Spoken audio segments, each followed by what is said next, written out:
Cuenta mi abuelo que durante su infancia él vivió en un poblado en las meras faldas de una zona montañosa. El sitio era conocido por su alta cosecha de naranjas y era hermoso ver esos campos verdosos que a su vez albergaban a sus alrededores amplia fauna silvestre, así como temibles criaturas que la gente de hoy en día piensa que son exclusivas de las películas. En aquel pueblo habían dos grandes familias que rivalizaban, los Fernández y los Medina. Ambas familias eran poderosas del pueblo. Los Medina eran de alma caritativa, quienes tenían bien pagado a sus empleados y ayudaban a la gente. En contraparte, los Fernández eran ambiciosos y solo aspiraban a tener cada vez más, aun siendo a costa de los pobres. Y es por ello por lo que ambas familias siempre estaban en disputa. En una ocasión, en plena pelea de gallos, el más grande de los hijos de los Fernández no aceptó su derrota contra el señor de los Medina. Sacó su machete y de un solo tajo le voló la cabeza al gallo campeón de los Medina. El dueño del gallo, al sentirse insultado, sacó su machete y le voló la mano al muchacho. Este se tiró a llorar y entre su gente lo llevaron hacia el rancho de su padre, mientras él gritaba que eso no se quedaría así. Después de ese evento, no se le volvió a ver a ningún miembro de los Fernández en la calle por lapso de una semana. Solo se vio llegar a su rancho a dos hombres que iban en caballo, vestidos con túnicas y cubriéndose el rostro con capuchas. Muchos aseguraron que eran primos de los Fernández. Otros dijeron que eran brujos y muchos chismes y misterios corrieron alrededor de la presencia de aquellas extrañas personas. Los Medina, conformado por el papá, los hermanos Juancho y Sofía, sabían que los Fernández tomarían venganza por lo ocurrido, pero jamás imaginarían lo que estaba por ocurrir. Debido a que el rancho estaba un poco retirado del pueblo, el señor Medina y Filiberto el capataz salieron en la vieja camioneta para hacer la compra de víveres y medicamentos para los animales. Para llegar al poblado, era necesario atravesar un camino de tierra blanca, bordeado entre montañas y bosque. Dando en punto de las 11 de la noche, los hijos del señor Medina comenzaron a preocuparse por su padre. Normalmente, este viaje los hacía regresar cuando mucho a las 8 de la noche. Ellos supusieron que posiblemente fueron a la cantina por unas copas. Al filo de las 11:30, todos los habitantes del rancho, tanto dueños así como trabajadores, escucharon un macabro y estruendoso gruñido, como si fuera un lobo, pero uno muy grande. Esto fue realmente aterrador. Por el sitio era poco común escuchar lobos o coyotes. A pesar del miedo, dueños y trabajadores se dividieron en dos grandes grupos, uno para ir a buscar al señor Medina y otro para quedarse a cuidar el rancho. Así fue como un grupo de aproximadamente 10 personas salieron a caballo entre aquel macabro ambiente nocturno en búsqueda del jefe de los Medina. Sin necesidad de echar partida de los quinqués, el camino era iluminado completamente por una enorme luna llena. Al cabo de un rato de cabalgar, los jinetes escucharon unos lamentos fuera de la carretera. Vieron la camioneta estacionada entre la maleza. El frente estaba completamente destrozado. Dentro de ella se encontraba el señor Medina, con la pierna herida de tal forma como si haya recibido un imponente rasguño. El señor se encontraba con vida y tenía en una mano un rosario con la cruz del Nazareno bien presionada, y con la otra mano tenía su revólver. Lo impactante fue el copiloto Filiberto, aquel buen hombre, padre de familia y brazo derecho del señor Medina. Se encontraba en el asiento de al lado, bañado entre su propia sangre, decapitado. Lo que fuera que le hizo eso, lo había querido llevar desde el techo de la camioneta, arrancándole la cabeza por medio de fuerza, más que por cercenamiento. Desesperadamente los jinetes recogieron al señor Medina y lo que quedaba del pobre Filiberto. A toda prisa retornaron hacia el rancho sin saber con lo que peleaban.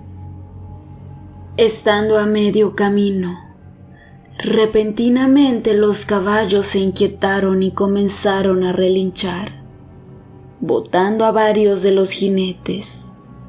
Los que lograron quedarse montados solo pudieron observar cómo de un gran árbol les cayó en forma de emboscada un gran animal, como de 2 metros de estatura, con un cuerpo como de un perro grueso que caminaba erguido y con una cara cubierta de pelaje, donde solo se podían ver sus enormes colmillos de fuera.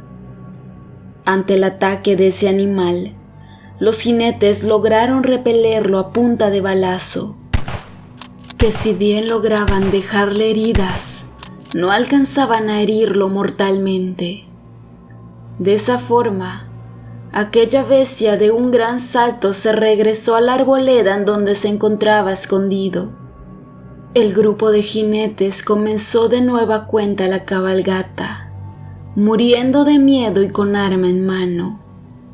Desafortunadamente, Tonich, que era uno de los trabajadores del rancho, se quedó atrás debido a una herida de su caballo al caer, y ante la retirada solo se pudo observar cómo aquella bestia bajó de nuevo, tomó al pobre de Tonich del cuello y se echó a correr entre los campos de arado, con su víctima clamando ayuda.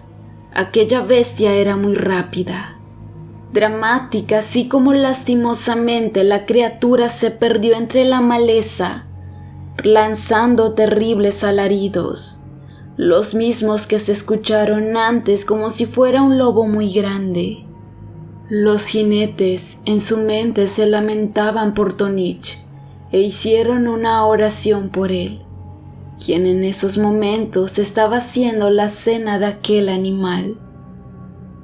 Al llegar al rancho, rápidamente llevaron al señor Medina a su cuarto. Era evidente que él iba a morir desangrado. Ya moribundo, le pidió a sus hijos que le alcanzaran una cajita que tenía debajo de su cama. En ella, el señor tenía guardado 3 botecitos con un brebaje de un color verduzco. Con las pocas fuerzas que tenía, el señor Medina se lo bebió y le dijo a sus hijos que se bebieran los otros 2. Ellos no querían, pero su padre por medio de regaños los obligó. Al cabo de unos minutos, el señor Medina, con los ojos abiertos, dejó de respirar.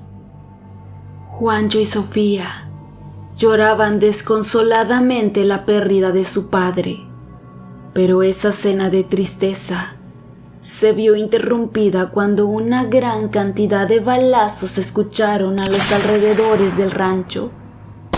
Rápidamente, los hijos salieron a ver qué ocurría. Al salir, el panorama fue desolador. Se encontraron una gran cantidad de vacas, caballos, cerdos y otros animales del rancho, completamente despedazados y mutilados. Los hombres repelían con balazos algo que se supo que era cuando uno de los trabajadores gritó: «Esténse preparados, cabrones, que aquí vienen de nuevo esos malditos nahuales». Se pudo ver cómo entre la oscuridad corrían de forma feroz dos grandes criaturas, parecidas a los grandes hombres lobos que se pensaba eran exclusivos de películas. A pesar de tantos disparos, las criaturas venían hacia el grupo brincando y corriendo de un lado a otro. Las personas presentes pensaron que ese sería el fin, y más cuando se tuvo a aquellos nahuales de cerca, listos para terminar de devorar a todas las personas.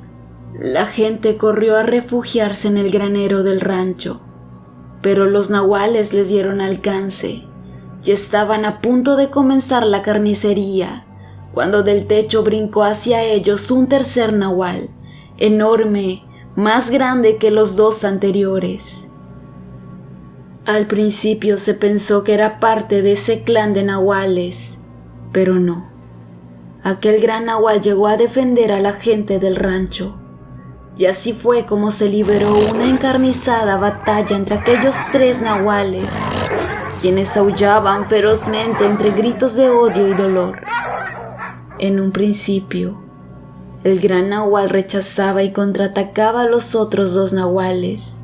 Incluso pudo herir profundamente a uno de ellos, pero el cansancio y al parecer una herida en la pierna cobraron factura, y en uno de sus contraataques ya no se pudo reponer, y las dos grandes bestias comenzaron a mordisquearlo por todos lados, al grado de arrancarle una pierna. El nahual moribundo aullaba de dolor e intentaba reponerse, pero se encontraba lleno de mordidas, sangre y sin pedazos de carne por todo el cuerpo. Uno de los dos nahuales agresores se acercó hacia él y con decisión le tiró una mordida en el cuello con la intención de acabar con su vida, cuando repentinamente se escucharon dos imponentes aullidos. Fueron tan fuertes que rompieron los cristales de las ventanas del rancho. Al ver esto, los dos nahuales agresores trataron de huir a toda velocidad, pero del granero salieron dos enormes nahuales, tan grandes como el nahual que se encontraba tirado moribundo. Rápidamente persiguieron a los dos nahuales que huían, y sin mayor dificultad dieron caza de ellos. Ambos nahuales regresaron victoriosos, con las cabezas decapitadas de los nahuales perdedores entre sus mandíbulas. Al llegar hacia el nahual moribundo, ellos escupieron las cabezas, y se pudo ver cómo poco a poco tomaban formas de cabezas humanas. Los otros dos nahuales vencedores tomaron al gran nahual, que para ese entonces ya había fallecido.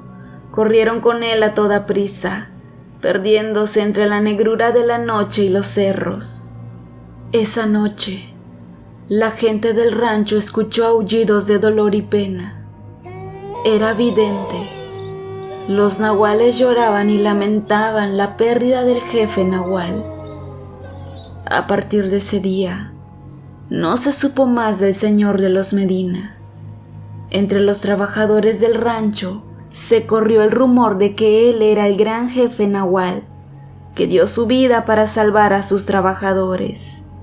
Los otros dos nahuales eran sus hijos, Juancho y Sofía, quienes también tenían esa maldición en la sangre. Todas las personas que presenciaron aquel acto aceptaron no contar nada por el bien del rancho y le juraron lealtad al difunto señor de los Medina, quien en una carta que tenía junto a la caja con los brebajes dejó escrito que el pleito ocurrido con los Fernández iba a tener consecuencias para la familia y el rancho, y es por eso que decidió acudir con un brujo, quien le dijo lo que iba a ocurrir. El brujo no podía asegurarle protección, pero lo dotó de medios para protegerse.